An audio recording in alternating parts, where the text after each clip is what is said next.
সম্মানিত মুসল্লিয়ানে কেরাম, আশা করি আল্লাহ তাআলার মেহেরবানিতে আপনারা সকলে ভালো আছেন। আলহামদুলিল্লাহ রাব্বিল আলামিন ওয়াসসালাতু ওয়াসসালামু আলা রাসূলিহিল কারীম ওয়া আলা আলিহি ওয়া সাহবিহি ওয়া আহলি বাইতি আজমাইন। আউযু বিল্লাহি মিনাশ শাইতানির রাজীম। আল-ইয়াওমা আকমালতু লাকুম দীনাকুম ওয়া আতমামতু আলাইকুম নি'মাতি ওয়া রাদিতু লাকুমুল ইসলাম দীনান। সাদাকাল্লাহু মাওলানাল আযীম। আল্লাহ সুবহানাহু ওয়া তাআলার অসংখ্য শুকরিয়া যে আল্লাহ তাআলা আমাদেরকে সালাতুল মাগরিব জামাতের সাথে মসজিদে এসে আদায় করার তৌফিক দান করেছেন। আলহামদুলিল্লাহ। আল্লাহ তাআলা না চাইলে আমরা কেউ এখানে আসতে পারতাম না। এই মসজিদের হয়তো অনেক মুসল্লি আছেন যারা নিয়মিত এখানে এসে সালাত আদায় করতেন, কিন্তু আল্লাহ তাআলা তার কাছে তাদেরকে ফিরিয়ে নিয়েছেন এবং এখন তারা দুনিয়াবাসী নন, এখন তারা কবরবাসী। মহান রবের দরবারে দোয়া করি আল্লাহ তাআলা এই মসজিদের মুসল্লি সহ সারা দুনিয়ায় আল্লাহর যত বান্দারা শুধু আল্লাহর জন্য সেজদা এবং রুকু করেছেন, আল্লাহ তাআলা এবং রুকু এই সেজদাকে তাদের সাথী এবং সঙ্গী বানিয়ে দিন। তাদের কবরগুলোকে আল্লাহ তাআলা জান্নাতের নূর দিয়ে জাইয়ানা করে দিন। তাদের কবরগুলোকে আল্লাহ তাআলা এক টুকরা ছোট্ট জান্নাতে পরিণত করে দিন।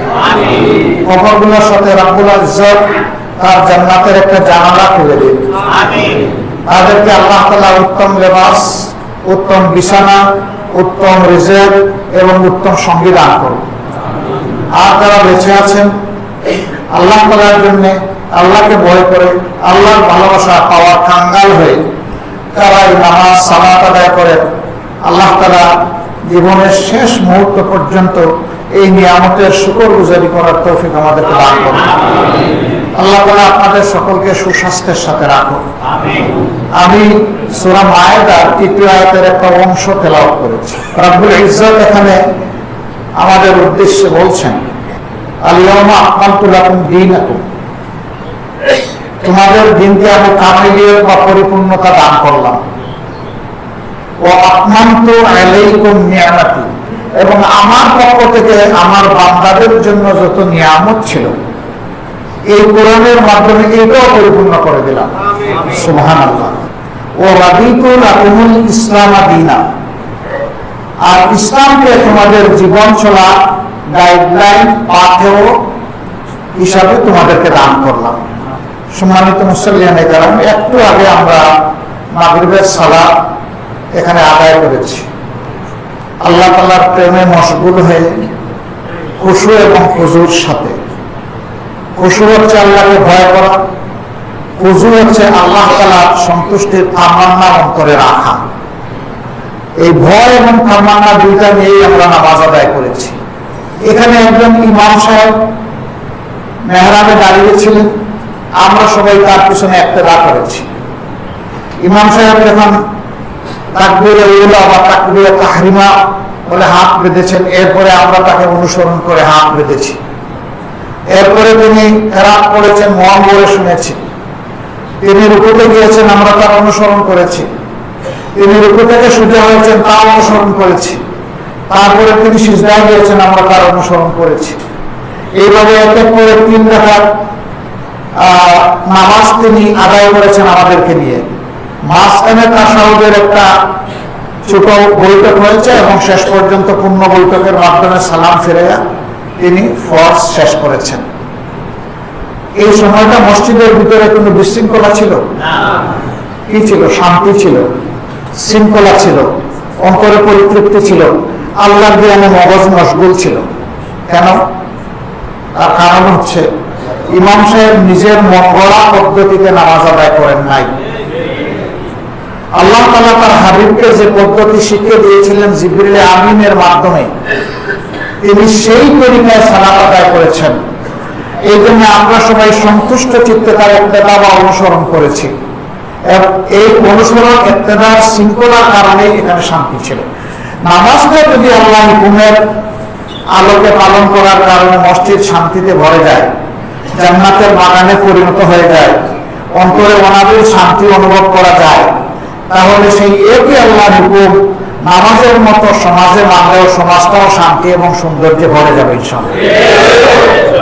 কিন্তু এর বাইরে গিয়ে যত পথেই আমরা আমাদের সমস্যার সমাধান খুঁজি না কেন, সকল পথ ব্যর্থ হতে বাধ্য। চলমান দুনিয়া সেটাই চোখে আঙ্গুল দিয়ে আমাদেরকে দেখিয়ে দিচ্ছে। সে ফর এক্সাম্পল, আমার হয়েছে নিউমোনিয়া রোগ, আল্লাহ ক্ষমা করুন সবাইকে। এখন নিউমোনিয়ার চিকিৎসার জায়গায় কেউ যদি প্রেশারের চিকিৎসা করে অথবা ডায়াবেটিসের চিকিৎসা করে, তাইলে কি আমার নিউমোনিয়া সারবে? আমাকে নিউমোনিয়ার চিকিৎসা নিতে হবে, তার জন্য অ্যাপ্রোপ্রিয়েট অ্যান্টিবায়োটিক যেটা সেটা প্রয়োগ করতে হবে এবং তার ডোজটাও সঠিক মতো হতে হবে। এবং এটা আমার মন গড়া হবে না, একজন দক্ষ চিকিৎসকের পরামর্শের আলোকে আমার এই চিকিৎসা চলবে। তারপরে এই চিকিৎসায় আমার রোগ সারবে না, রোগ সারানোর মালিক হচ্ছেন আল্লাহ রাব্বুল আলামিন। সকল ফয়সালা তার কাছ থেকেই আসে। তিনি যাকে চান হঠাৎ করে ঘরে নিয়ে যান, যাকে চান মুমূর্ষ অবস্থা থেকে ফিরে জীবন দিয়ে দেন। এটি আল্লাহ তাআলার মেহেরবানি। তো ঠিক অনুরূপ ভাবে জীবনের সকল ক্ষেত্রে আল্লাহ সিদ্ধান্ত কার্যকর। এই যে সূর্য প্রতিদিন পূর্ব দিকে উঠে আর পশ্চিম দিকে ডুবে, সূর্যের কি কোনো শক্তি আছে যে ইচ্ছা মতো আগামী দিন পশ্চিম দিকে উঠবে আর পূর্ব দিকে ডুববে? না।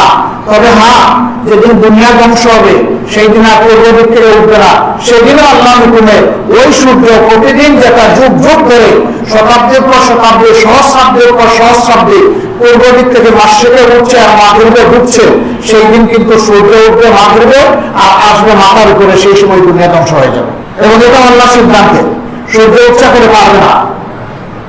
চন্দ্র 15 দিন আমাদেরকে আলোয় আলোকিত করে প্লাবিত করে, আবার 15 দিন লুকিয়ে যায়, ডুবিয়ে যায়, আস্তে আস্তে চুপসে যায়। এটি চন্দ্রের কোন নিজস্ব সক্রিয় ক্ষমতা নয়, এটি মাবুদের হুকুমের আলো। আল্লাহ তাআলা বলেছেন, আমার সৃষ্টিতে সমস্ত সৃষ্টি ইচ্ছায় হোক অনিচ্ছায় হোক আমার আইন তারা মানতে বাধ্য।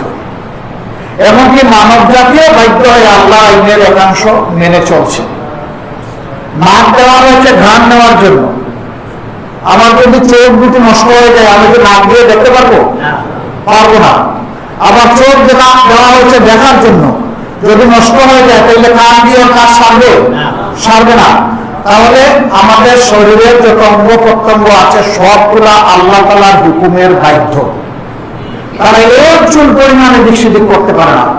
শুধু একটা জায়গায় বাধ্য নয়, সেটি হচ্ছে মনের ব্যাপার, বিবেকের ব্যাপার, চিন্তার ব্যাপার। এই ব্যাপারে আল্লাহ কাউকে বাধ্য করেন নাই, আল্লাহ মুক্ত করে দিয়েছেন। বান্দা, তোমাকে বিবেক নামের নিয়ামত দিয়েছি, যেটা হিংস্র শক্তিশালী পশুকে আমি দান করি নাই।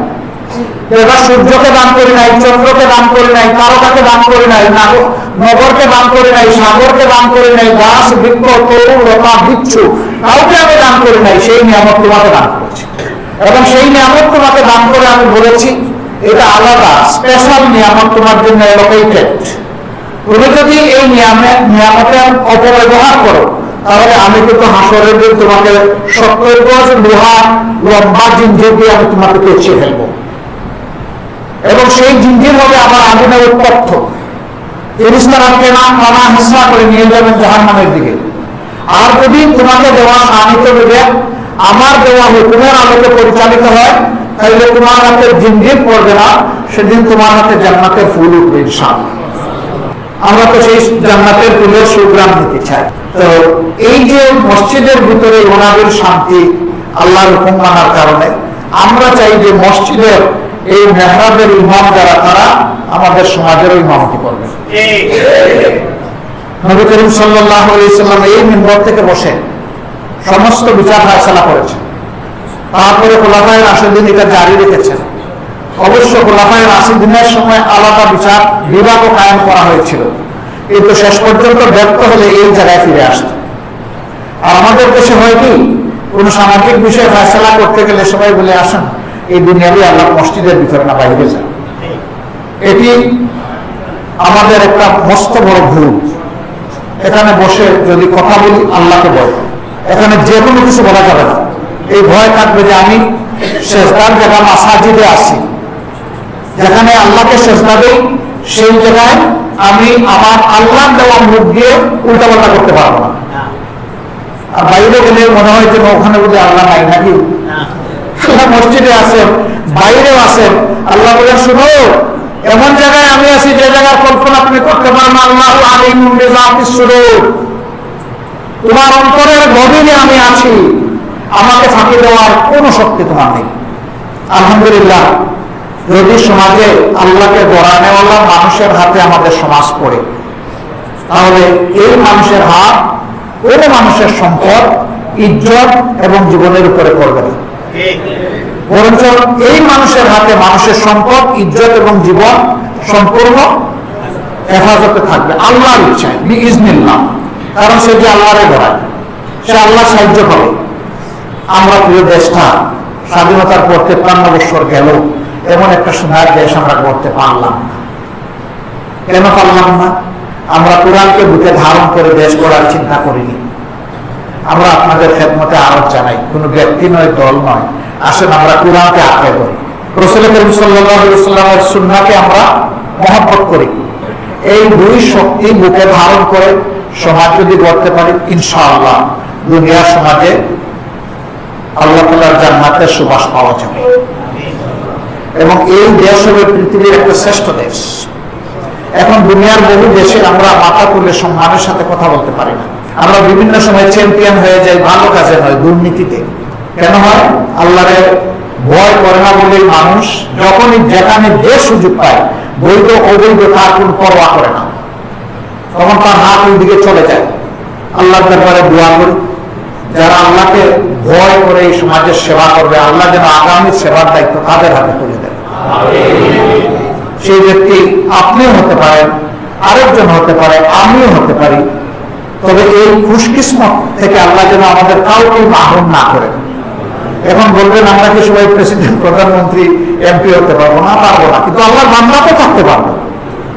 আমার কাজ হচ্ছে আল্লাহর বন্দেগী করা। কোন অবস্থায় আল্লাহ নিয়ে আমাকে বন্দেগী সেই সুযোগ দেবেন, এটা আল্লাহ আমার ফয়সালার ব্যাপার। কুল্লাহুম্মা মালিকাল মুলকি তুতিল মুলকা মান তাশা ওয়া তানজিউল মুলকা মিম্মান তাশা। আল্লাহ বলছেন, বলে দাও আল্লাহ সেই মহান সত্তা, বাদশাহীর সমস্ত কিছু তার এখতিয়ারে। আল্লাহ যাকে চান দুনিয়ার বাদশাহীর ক্ষুদ্র অংশ দেন, আবার যখন তার অপছন্দ হয়ে যায় তখন ঝাপটা মেরে এখান থেকে নিয়ে যান। আমরা চোখের সামনে কি এগুলো আমাদের দেশে দেখি নাই? দুনিয়া আমরা দেখছি না? এই জন্য যারা এই সুযোগ পাবেন তারা যেন দুনিয়ার মালিক কেউ কাউকে মনে না করেন। তারা যেন মনে করেন যে আমরা আল্লাহর গোলাম। আল্লাহ চাইলে সম্মান দিতেও পারেন, তুইজ্জু মান তাশাউ ওয়া তুযিল্লু মান তাশাউ বিয়াদিকাল খায়র ইন্নাকা আলা কুল্লি শাইইন কাদির। ইজ্জত দেওয়ার মালিক আল্লাহ, নেওয়ার মালিক আল্লাহ। আর মনে রাখবা সমস্ত কুদরত, সমস্ত শক্তি হচ্ছে আল্লাহর হাতে। আল্লাহু আকবার। আমরা সেই আল্লাহর জন্য আসুন পরস্পরকে ভালোবাসি, আল্লাহর কোরআনকে আমরা ভালোবাসি, রাসূল করিম সাল্লাল্লাহু আলাইহি ওয়াসাল্লামের সুন্নাহকে ভালোবাসি, আমরা মানুষকে ভালোবাসি, আমরা প্রিয় দেশকে ভালোবাসি। আর সব ভালোবাসা হোক মাহবুবের জন্য, আল্লাহ তাআলার জন্য। আল্লাহ আমাদেরকে তৌফিক দান করুন। আল্লাহ আপনাদের হায়াতে, সিহাতে, ইজ্জতে, ইলমে, আমলে, রিজেকে অপরন্ত বারাকা দিন। দেশের উপরে আল্লাহ তাআলা রহমত নাযিল করুন। পুরো দেশে আল্লাহ তাআলা শান্তির ফয়সালা দান করুন। আগামীর দিনগুলোতে আমাদের যুব সমাজের জন্য বিশেষভাবে দোয়া করবেন। দুনিয়ার যত পরিবর্তন হয়েছে, যত নবী